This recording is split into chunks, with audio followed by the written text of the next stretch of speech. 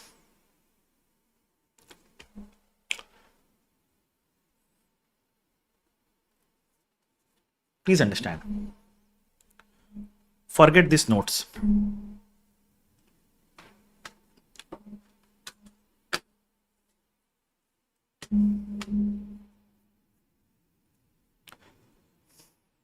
This is a device which if you keep beside you, this is a device which if you keep beside you can help you concentrate on your studies. Do you want to purchase this for me?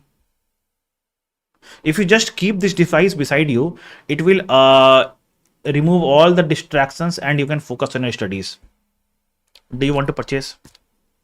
Right? You will say yes, but I need something from you guys. Now, you have a device. You guys also have a device. This device is owned by you. This device is owned by you. And now from this device, now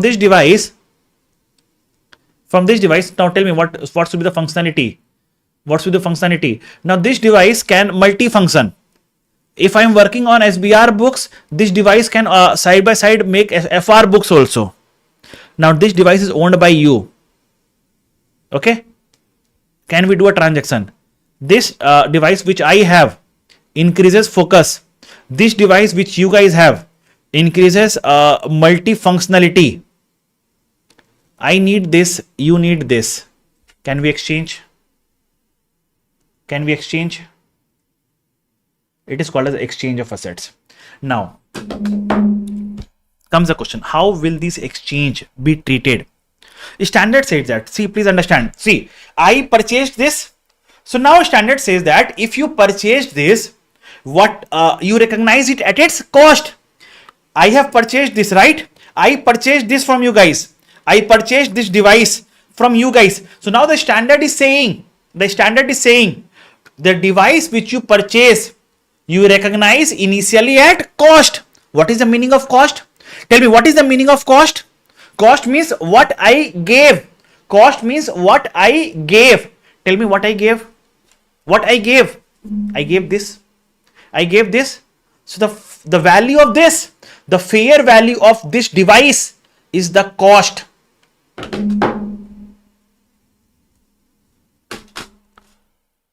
Recognize asset received.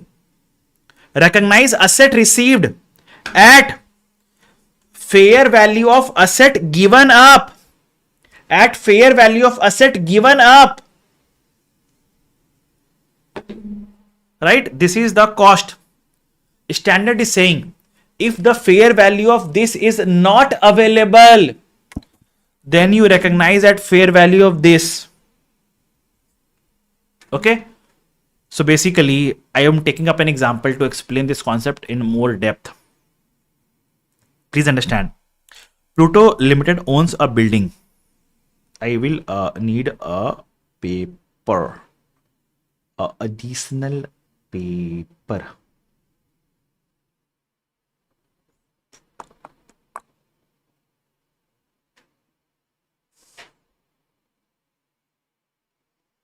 Add page.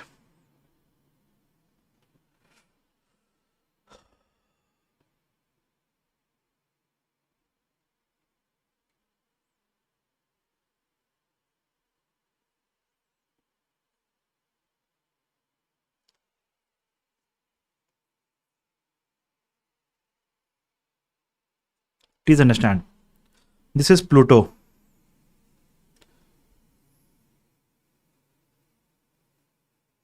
Pluto purchased a private jet. a private jet. And for purchasing the private jet, Pluto gave away the land. The Pluto had a building. Pluto had a building which had a carrying amount of 10 million, okay, and a fair value of 15 million. So Pluto gave away building, plus Pluto also gave cash of 3 million. Pluto also gave cash of 3 million. So now tell me, what is the value of private jet? What is the value at which the private jet will be recognized? Come on guys, tell me. What is the value at which the private jet will be recognized in the books of Pluto? Come on guys, tell me. What is the value at which the private jet will be recognized in the books of Pluto? 18 million. Why? The fair value of this 15 plus 3, 18 million. Now tell me, definitely since I have given the building, so I will have to de-recognize the building. So to building. Now tell me, at what value shall I de-recognize building? At what value shall I de-recognize building? Come on guys, tell me. At what value shall I de-recognize building? Its carrying amount.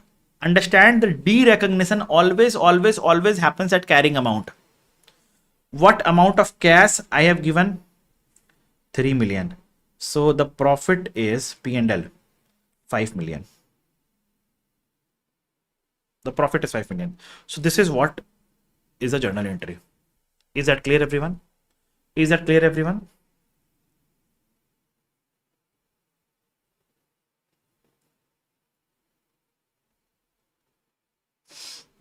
Is that clear, everyone? So this is the treatment of exchange of assets. So in case of exchange, you recognize the asset received at fair value of asset given up. If it is not available, then you record at fair value of asset received. If both the fair values are not available, then you recognize at carrying amount of asset given up. Okay. A, B, C. If A is not available, if A and B are not available. Is that clear, everyone? Come on guys, please tell me. This is the rule, thumb rule of exchange of assets. Clear, everyone? Okay, chalo. Now moving on to the next concept, and this concept we have already discussed this concept, but still since it is coming up, I can take it up now. So the next concept is payment, a purchase at deferred payment terms, and I discussed this concept in the basics class itself.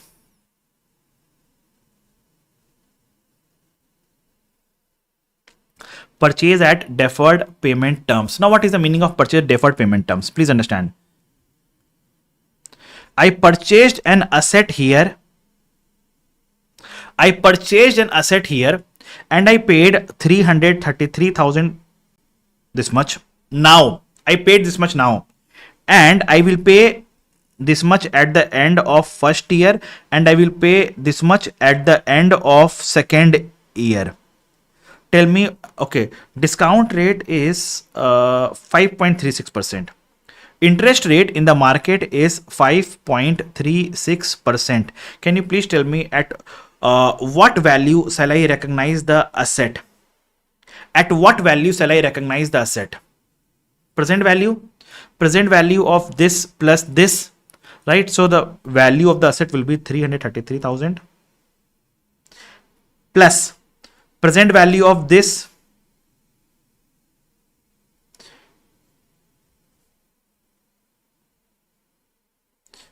plus present value of this.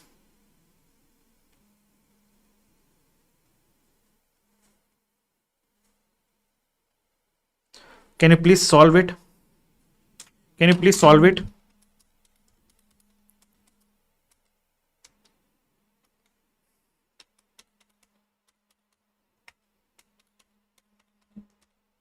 it will be 950,000. Okay, so journal entry for this will be asset account debit to bank to liability. Asset will be recognized at 950,000. We have paid an amount of this much already. We have to pay an amount of 616,667. This is our liability. Is that clear, everyone? This liability will be paid over 2 years. We will unwind the liability, since as I discussed yesterday, whenever you compute present value, you have to unwind and record finance cost. How exactly? Let me show that also. So the liability here is 616,667. You record finance costs.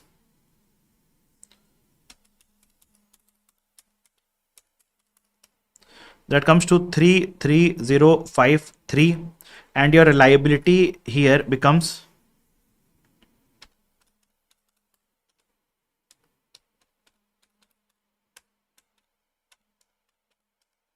649,720. Now you pay off how much?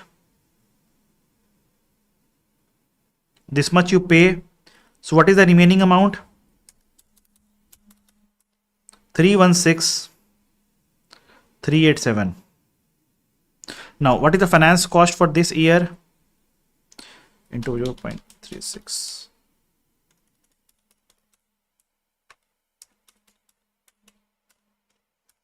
It is 16,946.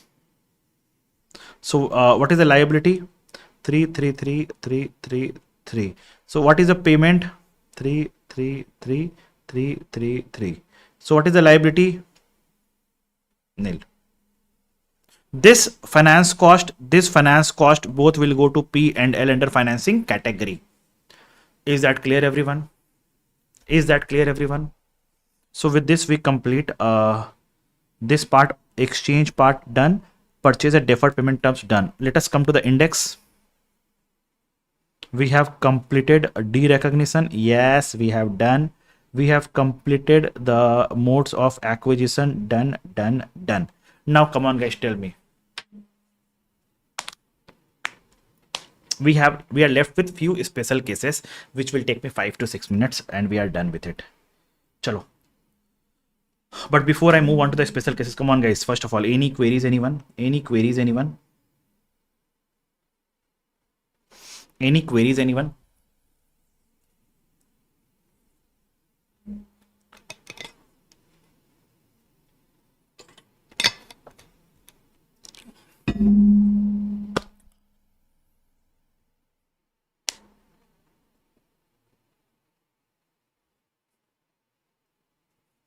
Chalo, let's discuss. Now, incidental operations. What is the meaning of incidental operations? So what happens?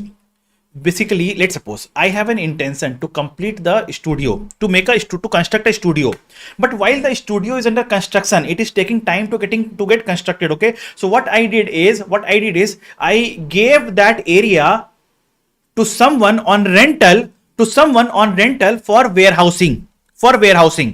Okay, till the time it is under construction, I gave it to someone for warehousing services. So the money that I receive, tell me, was my objective to make a warehouse? No. My objective was to make a studio.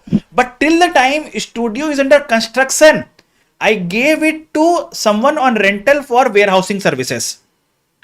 So the cost which I incur for the warehousing and the income which I get from the warehousing, both will go to P and L and it will not impact the cost of the asset. For example, let's suppose my objective is to construct a shopping mall, but by the time the shopping mall is under construction, I started using it for car parking services. Now, the cost to make that car parking and the income which I get from the car parking, both will not impact the cost, and they will be expensed off to P and L. Both the income and the cost, both will be transferred to P and L. See here, some operations occur in connection with the construction or development of a property, plant and equipment, but are not necessary to bring the item to the location or condition. Means they are not, see, car parking, it was not necessary. So the warehousing was not necessary, but I just did. Okay, now in such case, all the expense and income from those operations are recognized in P and L. Use of building site as car parking until construction starts. The cost of constructing the car park and the income earned are recognized in P and L. Enabler assets. Now, what are enabler assets? Enabler assets are assets which ideally does not give me any economic benefits. But if I don't install that asset, I will not be able to use the main asset. For example, it is compulsory to install a fire extinguisher in all the office. Tell me, do you think fire extinguisher is giving me any economic benefits? Just because I have installed the fire extinguisher, do you think it is giving me any economic benefits? Do you think it is giving me any economic benefit? No, but still I have to install it. Why? Because it's a legal law. It's a law of the country. It's a law of the country that in all the offices there should be a fire extinguisher. So I will still capitalize this. Why? Even though it is not meeting the recognition principle, even though it is not giving me any economic benefits, but still I will have to capitalize it. Why? Because if I don't install the fire extinguisher, I will not be able to use the main asset and generate revenue. For example, let me give you one more example. Do you know Taj Mahal? Come on guys, tell me. Have you heard the name Taj Mahal? The symbol of love. Come on guys, tell me. The symbol of love.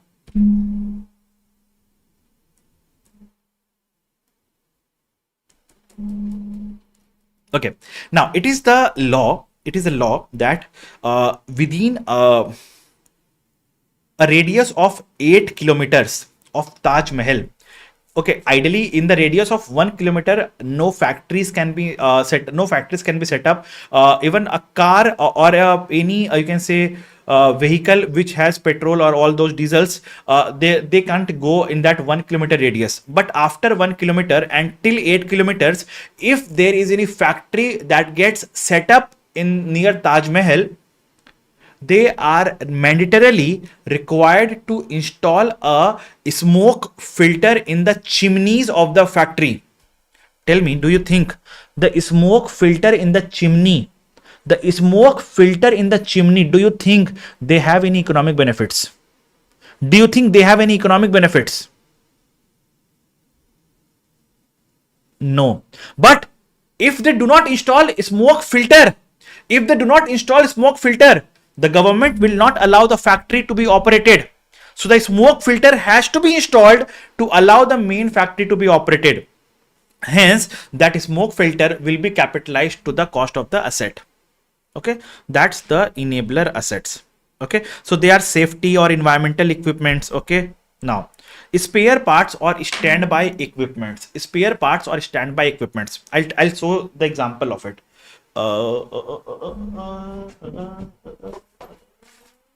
Yes.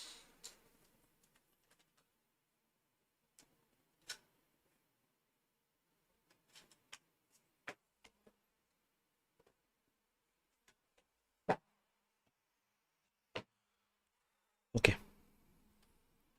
See, I have two items. Just tell me one thing. I have this also, batteries. Not only this, I have a lot of batteries. Okay, it's kept in the cupboard, so I can't take it out right now. I could have shown it to you guys. Okay, now this is also a you can say spare parts. Now, if this mic sometime doesn't work, then I have this alternative mic. And don't go after the small box. It's a very costly mic. This mic is also very costly, and this mic is also equally costly. Okay, equally they are costly. Why I'm keeping two mics? if I am taking the class in my own studio, then I will use this mic. But if I'm taking class outside my studio, some days I might have to travel. Okay, if I take my class outside my studio, then I keep a portable mic also with me. Okay, so in that case, I have this mic also. So this is a standby equipment. Now tell me, what will be the treatment of this spare parts standby equipments? So standard says that if this spare parts or standby equipments satisfy the definition of property, plant and equipment, they will be capitalized as property, plant and equipment. Otherwise, they will be recognized as inventory. Now, so this mic will be recognized as property, plant and equipment, but this small batteries, tell me, do they qualify the definition of property, plant, equipment? No, they have a life of just 1 month, or not also 1 month. They have a life of only 7 to 8 days. So they will be called as consumables in the inventory. Okay, items such as spare parts, standby equipment, servicing equipments are recognized as property, plant, equipment when they meet the definition. Okay, otherwise they are classified as inventory. Is that clear, everyone? So one student asking, would you discuss PPE transform to investment? Yes, I will discuss, but not in this chapter. That will be discussed in the chapter of investment property, not in property, plant and equipment. Okay. Done. Now comes the next topic, that is disclosure requirements. Though not that relevant from an exam perspective, but still let us discuss what exactly we have to disclose in the notes to accounts. We have to disclose whether we are following cost model or revaluation model, which method of depreciation, what is the useful life, what is the opening gross block, what are the additions or deletions that you have done during the year, what is the closing gross block, how much depreciation you have charged during the year. Okay, what are the assets classified as held for sale. Okay, for assets in the revaluation model, what is the date of revaluation, whether you use an independent valuer or you fair value yourself. Okay, for each revalued asset you have to state what is the revalue, what are the assumptions behind the revalue. Okay, what is the revaluation surplus for that asset. Okay, so all those things you have to disclose. Okay, there are other disclosures also, but again, they are not relevant from an exam perspective. This is sufficient from an exam perspective. Okay, now, so this completes our chapter of property, plant and equipment. First of all, you have to tell me whether everything is clear. If you have any queries, you have to discuss with me, and then we will take up the example which I gave to you guys as an assignment. I will discuss that example and we will be good to go, guys.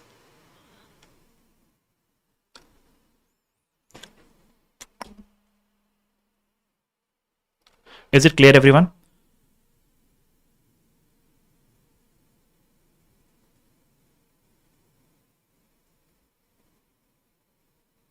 This was the example.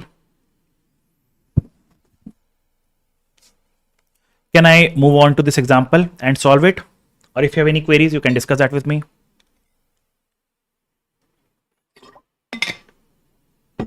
Anyone else? Any queries?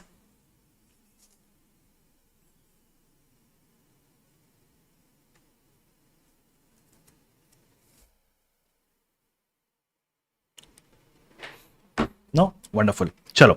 Let us now discuss this example. So in this example, to the extent I discussed yesterday, first of all, let me recap and then I'll continue to this example. So I told that the asset was purchased at 900,000.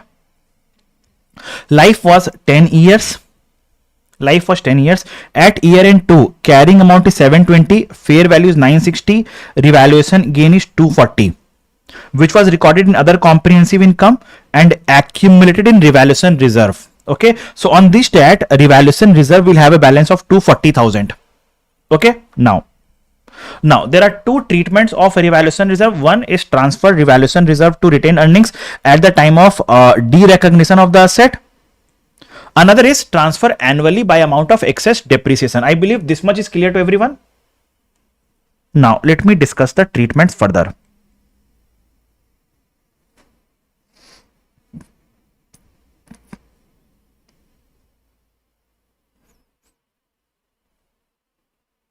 Okay, now situation number A. It says transfer at the end of derecognition. Now, what is this question saying? At the end of 7th year, so year end 7, the machine was revalued to 400,000. So tell me, what is the carrying amount at year end 7? What was the carrying amount at year end 7? Come on, guys, tell me. 960,000 divided by remaining life is 8 years, so 120,000. 3 4 5 6 3 4 5 6 7 5 years into 5, 600 minus 960 is 360,000.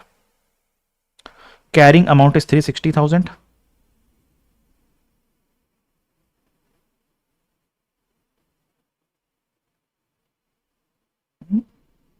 I think no. Just a minute.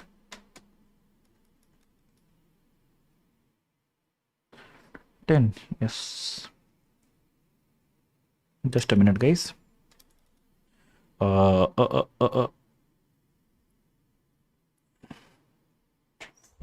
It will not be 7, guys. It will be year end 4. I think there is a typo error by me. I'm sorry.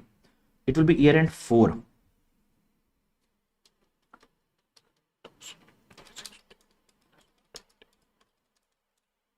Yes.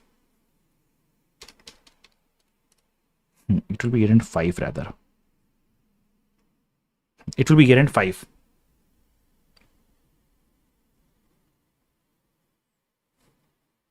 Or 4. Just a minute, huh? Let me just check that part. There is some typo error in this question. Let me just check that part, okay? So it will be year end 4. So it will be 720,000. Fair value is 4.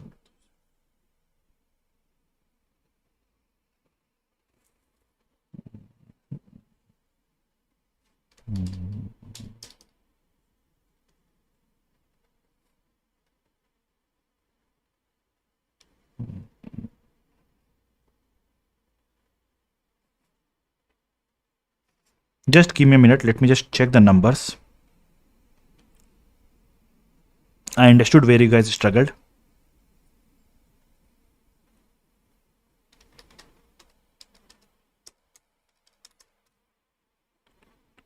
It will be year end 5. Carrying amount will be 600,000. Fair value will be 400,000. Revaluation loss. So just change that. Just change that. It will be year end 5 at the end of 5th year.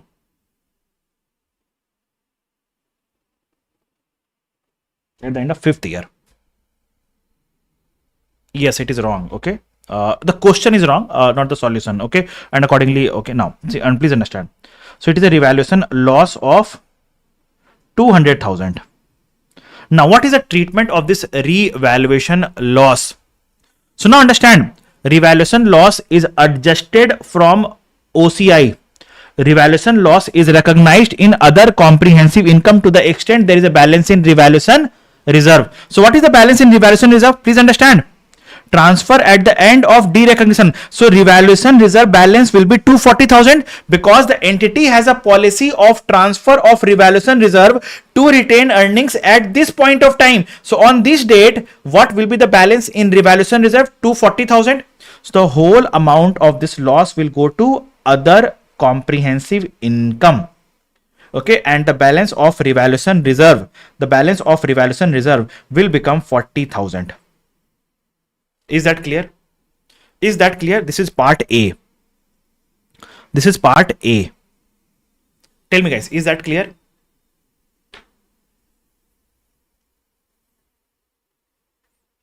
Come on, please tell me, guys.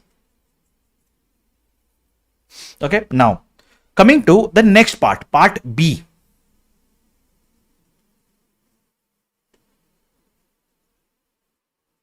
Next part B.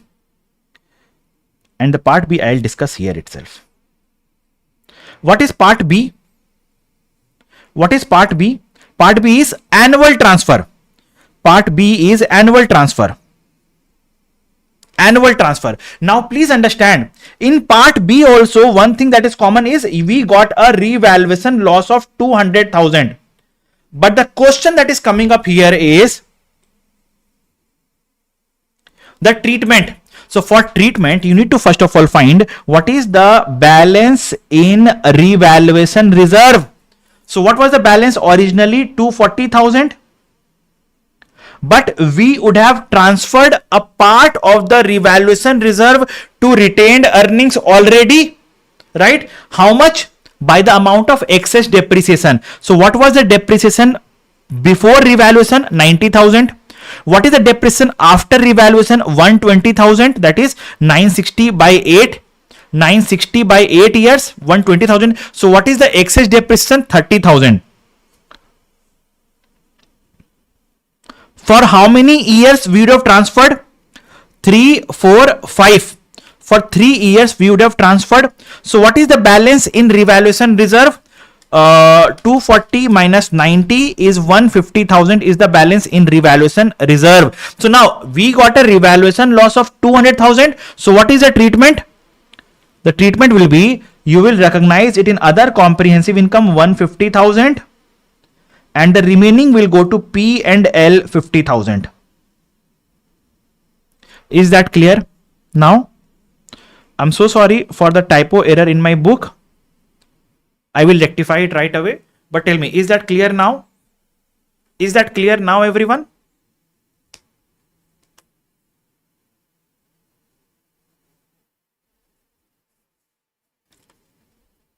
Okay, so basically we are discussing the treatment of revaluation loss under two options. If we select to transfer revaluation reserve to retained earnings at the time of derecognition, what will be the treatment? If we select to transfer revaluation reserve to retained earnings annually, then what will be the treatment?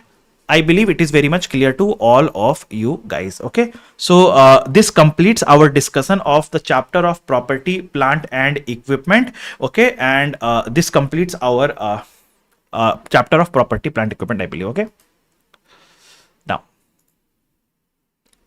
now guys, this is the last session on YouTube. Okay, if you have not enrolled but still you want to enroll, you can call our team. You can connect with our team at +918431384051, or because our counselors are quite very busy, if they do not receive in any case, I am giving you one alternate contact number as well.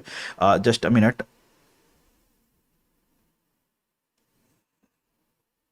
You can also call on 98210 48476. Okay, you can connect with our counselor, but just add +91 here. Just add +91 here.